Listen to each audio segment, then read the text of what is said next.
형편이 넉넉하지 않아서 대학 진학을 포기하고 20살부터 직장 생활을 했다는 박 씨. 월급을 받으면 대부분 부모님께 드렸다고 합니다. 허리를 다쳐서 일을 할 수 없는 엄마와 제대로 된 직장이 없는 아빠를 대신해서 생활비를 벌어야 했기 때문입니다. 그런데 10년 다닌 직장을 그만두고 사이버 대학에 다니면서 짧은 어학연수를 계획한 박 씨에게 부모님은 응원이 아닌 비난을 퍼부었다고 합니다. 생활비를 주지 않는다는 게 그 이유였습니다. 게다가 더 속상한 건 지난 10년간 계속 돈을 들였는데 부모님이 모아준 돈이 단 한 푼도 없었다고 합니다. 낳아주고 키워준 값을 다 받으려면 아직도 멀었다고 말하는 아버지. 그깟 푼돈으론 어림없다며 평생 생활비를 가져오라고 합니다.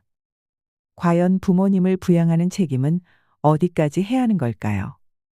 그 박 씨 같은 경우에는 형제가 없는 건가요 하고 궁금해 하시는 분들도 있으실 텐데요.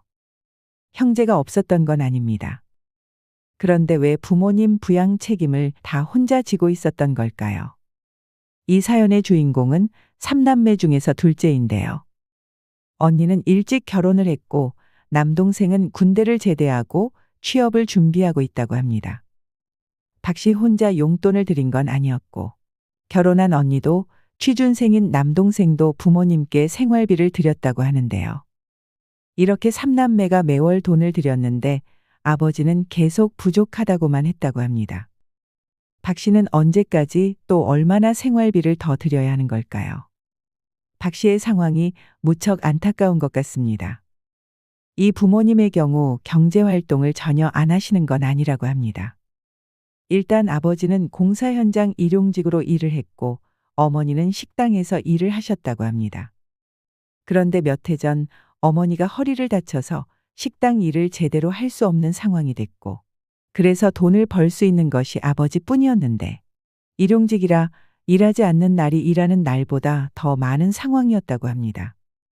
그리고 그마저도 번 돈을 가족들한테 생활비로는 잘 주지 않으셨던 아버지라고 하고요. 그래서 박 씨뿐만 아니라 3남매 모두 고생을 하면서 살고 있던 상황에서 어머니한테 효도해야겠다 이런 마음을 많이 갖고 있었습니다. 그런데 어머니는 아버지한테 화를 낼 법도 한 상황인데 답답하리만큼 순종적인 성격이었다고 합니다. 어머니를 포함해서 3남매 역시 이런 아버지를 무서워하던 상황이었습니다. 어떤 가정 분위기인지 조금은 알 수 있을 것 같지요. 박 씨는 가정 형편 때문에 대학 진학을 포기하고 바로 직장 생활을 시작했는데 예전에는 이런 경우가 생각보다 많았습니다. 하지만 요즘에도 여전히 이런 일이 발생하고 있구나 하는 생각이 들었습니다. 3남매 중에 대학에 들어간 건 막내뿐이었습니다. 언니도 고등학교 졸업하고 직장 생활을 시작했고 박 씨 역시 실업계 고등학교를 나와서 졸업하기 전에 취업해서 돈을 벌기 시작했습니다. 언니가 막내 대학 학비를 보탰지요. 동생 역시 공부를 잘해서 장학금을 받고 또 아르바이트해서 학비를 보탰다고 합니다. 언니는 26살에 결혼을 했고요. 결혼한 이후에도 동생 학비를 끝까지 보태줬다고 합니다. 박 씨 역시 공부를 잘했고 대학에 가고 싶었지만 형편상 포기를 했고 박 씨는 작은 무역회사를 다녔는데 첫 월급이 250만 원이었다고 합니다. 차비와 기본적인 용돈 빼고 모두 부모님께 드렸다고 합니다. 자신이 버는 돈 중에 일부 생활비를 빼고 싹 다 드렸다는 건데 이게 과연 정상적인 가정일까요? 부모니까 자식이니까 이런 게 당연하다고 생각하시나요? 아마 보통의 부모님들은 의아하다고 생각하실 텐데요. 꼭 보면 해준 거 별로 없는 부모가 더 바라더라. 참 요간하고 살기 힘드네요. 자식이 10년 생활비 대주다 공부 좀 하겠다고 하는데 이걸 반대하는 부모가 정말 부모인지 궁금하네요 라는 반응이 많았습니다. 자식은 부모 대신 돈 버는 노예가 아니라는 말도 참 와닿았는데요. 하지만 이 아버지는 자녀들에게 당당하게 생활비를 요구했습니다. 박 씨 아버지 같은 경우에는 그 가정 분위기가 일단 아버지의 힘이 가장 세고 어머니나 자녀들은 어떤 큰 소리를 낼 수 없는 그런 상황인데 대체 어떤 생각으로 이렇게 생활비를 다 내놔라 이야기를 했을까요? 보통은 어머니, 아버지, 부모님 하면 딱 떠오르는 게 희생과 헌신이라는 이미지입니다. 그런 숭고한 가치들을 떠올리지만 이 사건들과 마찬가지로 그렇지 않은 부모님들도 되게 많은 것 같습니다.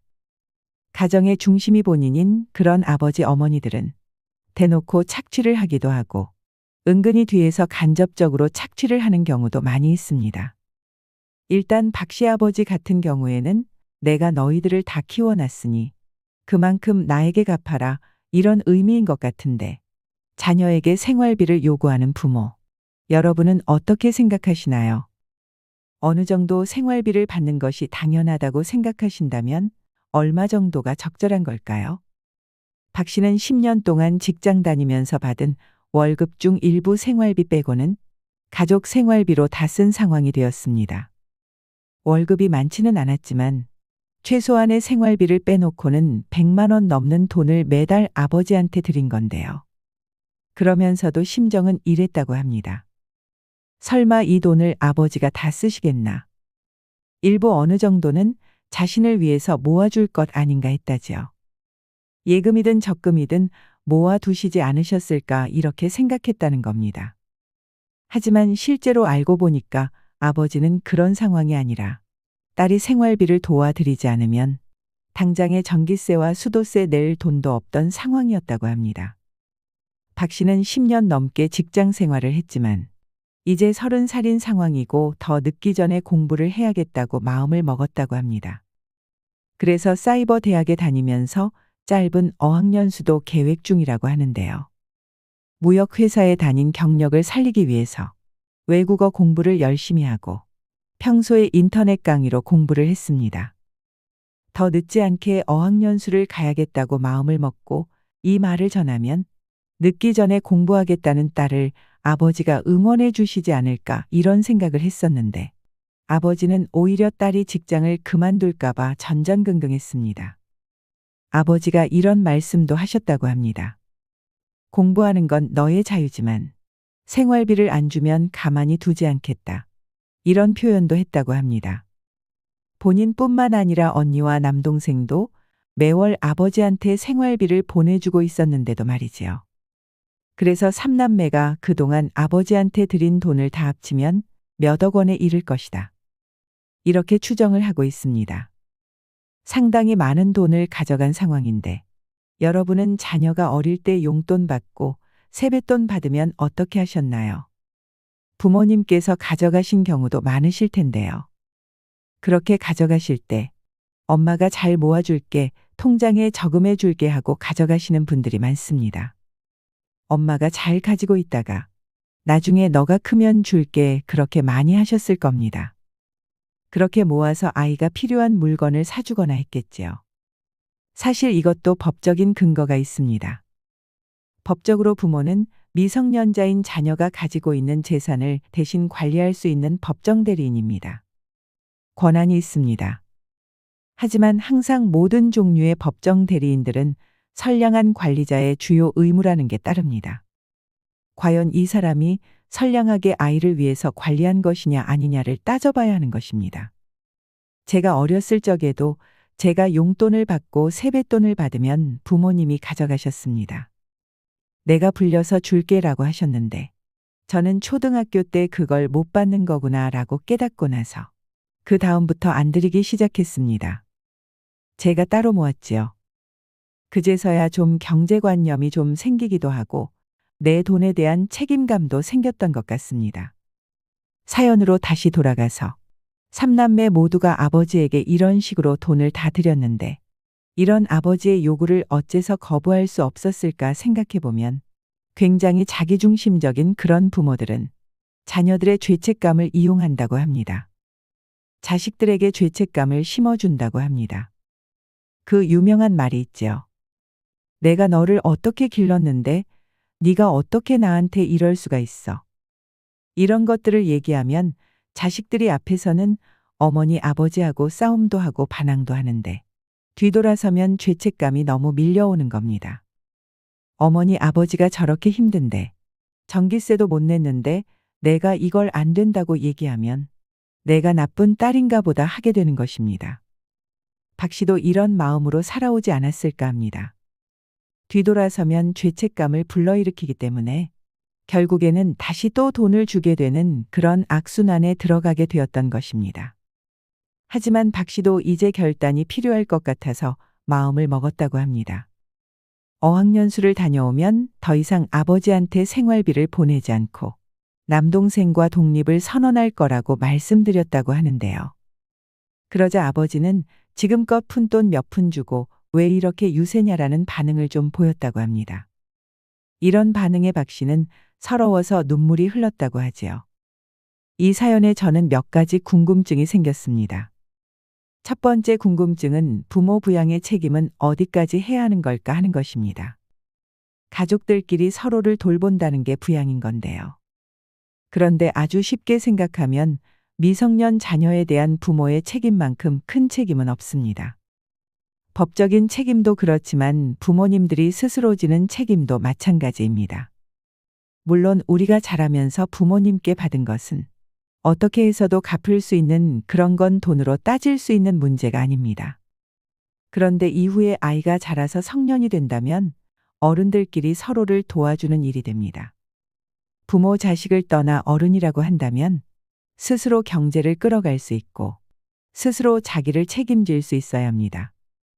법적인 문제에서도 그렇습니다. 그러니 자식과 부모가 서로가 어른이 된 다음부터는 한쪽이 경제력이 안 될 때 도와주려면 1차적으로는 내가 일단 충분히 생활할 수가 있어야 하고 그게 충족이 된 이후에 부모가 경제력이 너무 없고 힘들다라고 할 때 자기가 가진 것에 좀 남는 부분을 가지고 도와주는 게 법적인 범위입니다. 일단 가족들 사이에서 법적인 부분에 기대는 것보다는 자체적으로 대화로 해결하는 게 가장 좋겠지요. 박 씨 아버지는 생활비를 받지 못하게 되면 소송이라도 할 것 같은 분위기라고 하는데요. 실제로 부모가 자녀를 상대로 내가 너 키웠으니까 돈 내놔라. 이런 식으로 소송을 할 수도 있는 것입니다. 하지만 말씀드린 것처럼 우선 서로가 어른인 상황인 것을 전제로 만약 나도 지금 너무 어렵고 경제력이 안 되고 남는 여유가 없으면 어쩔 수 없는 것입니다. 다른 케이스에서는 돈 많은 형제는 부모를 안 돌보고 가난한 자식이 부모를 돌보고 있는 경우도 있는데요. 이럴 때 소송을 하게 되면 다른 사람들도 사실 부모를 같이 모셔야 될 책임이 있으니 경제적으로 더 여유가 있는 자식에게도 좀 부담하라는 판결이 날 가능성이 높습니다. 앞서 제가 말씀드린 이런 사연은 그나마 양호한 편이라고 하는데요. 이런 다른 사연도 있습니다. 어렸을 때 그 자녀가 자랄 때는 자녀 부모로서 돌봐준 적이 없고 20년, 30년 얼굴 한번 못 보면서 지냈다가 떠나버린 아버지가 갑자기 나이가 들어서 찾아와서 이젠 너가 나를 책임지라고 하는 경우도 있습니다. 그것마저도 사실 법적으로는 친부의 부양 의무 요구를 인정해주는 상황입니다. 실제 이런 사례가 많이 있습니다. 최근 제가 들은 사연 중에 황당한 사연이 또 하나 있는데요. 돈 때문에 자주 다투는 부모님을 보며 커서 돈을 많이 벌겠다고 결심한 한 씨는 대기업 취직에 성공했습니다.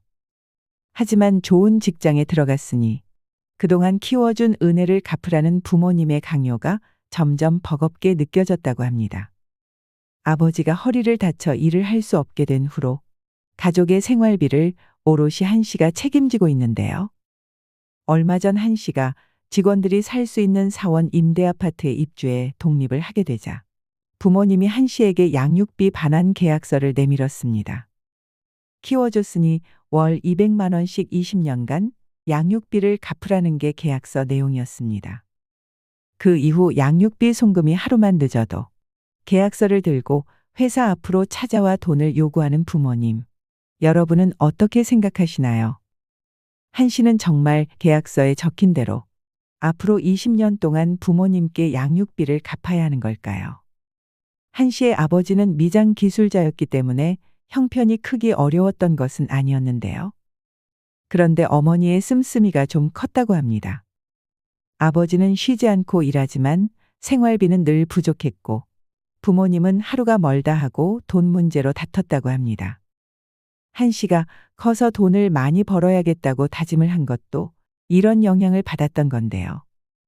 열심히 준비해서 취직을 하고 나니까 부모님이 우리 덕에 공부해서 취직도 했으니 키워준 값을 내놔라 이렇게 요구한 것입니다. 한 씨에게 얘기를 들어보니 아버지는 어려운 형편에서 자라 어린 시절 공사장에서 일하면서 미장 기술이 늘었고 나중에 소문도 잘 나서 돈을 벌었는데 씀씀이 자체는 좀 적었다고 합니다.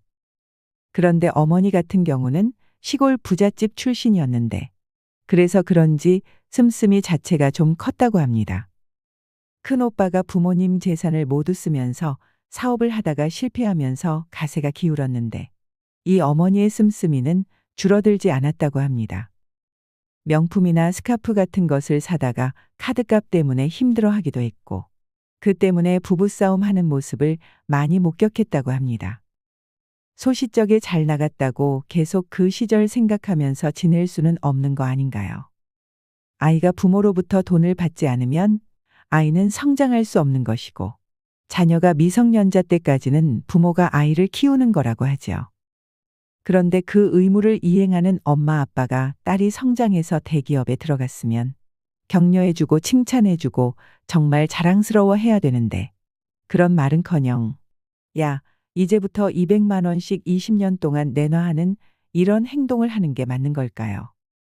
딸이 다른 사람에게 밀리지 않으려고 공부를 꽤 많이 했던 걸로 보입니다. 그래서 이름을 들으면 알만한 회사의 대기업에 취직도 했습니다. 그런데 첫 월급을 타서 부모님께 명품 지갑을 사줬다고 하는데요. 딸 입장에서는 돈을 벌고 난 뒤 가장 큰 돈을 쓴 것이었습니다. 명품 지갑을 산 이유 중에 하나가 하도 부모님이 은혜를 갚아라 그게 귀에 백이다 보니까 들은 얘기를 좀 실천하기 위해서 첫 월급으로 비싼 선물을 했던 걸로 보입니다. 이게 사실 첫 월급으로 자식이 선물을 주면 저는 그냥 내복 한 벌만 사줘도 진짜 행복할 것 같은데 이 부모님 생각은 조금 달랐나 봅니다. 그럼에도 불구하고 내가 너를 어떻게 키웠는데 네가 우리 집에 살았잖아. 그럼 월세 내야 하는 거 아니야. 너를 먹였잖아. 음식비 줘야지. 그리고 학교 다녔으니까 학교 등록금 이런 거 다 갚아야 되는 거야. 그래서 각종 세금까지 다 합쳐서 아까 말씀드렸던 200만 원씩 20년을 내라고 노래를 부른 것입니다. 그런데 이 딸이 정말 기특합니다. 큰돈이라고 생각했지만 아버지 건강이 좀 좋아지면 나아질 수 있다는 희망 때문에 200만 원씩 꼬박꼬박 부모님에게 드렸다고 합니다. 이렇게 꼬박꼬박 잘 드렸는데 계약서를 작성한 이유는 뭘까요? 딸이 부모님과 사는 집이랑 직장이 좀 멀었다고 하는데요. 회사 사택을 제공받을 수 있게 됐다고 합니다. 이제 사택에 들어갈 수 있으니 엄마한테 나가서 살겠다라고 얘기를 했는데 엄마 반응이 너무 화를 내면서 생활비 주는 게 아까워서 지금 집에서 나가겠다는 거냐 이렇게 나오셨다고 합니다.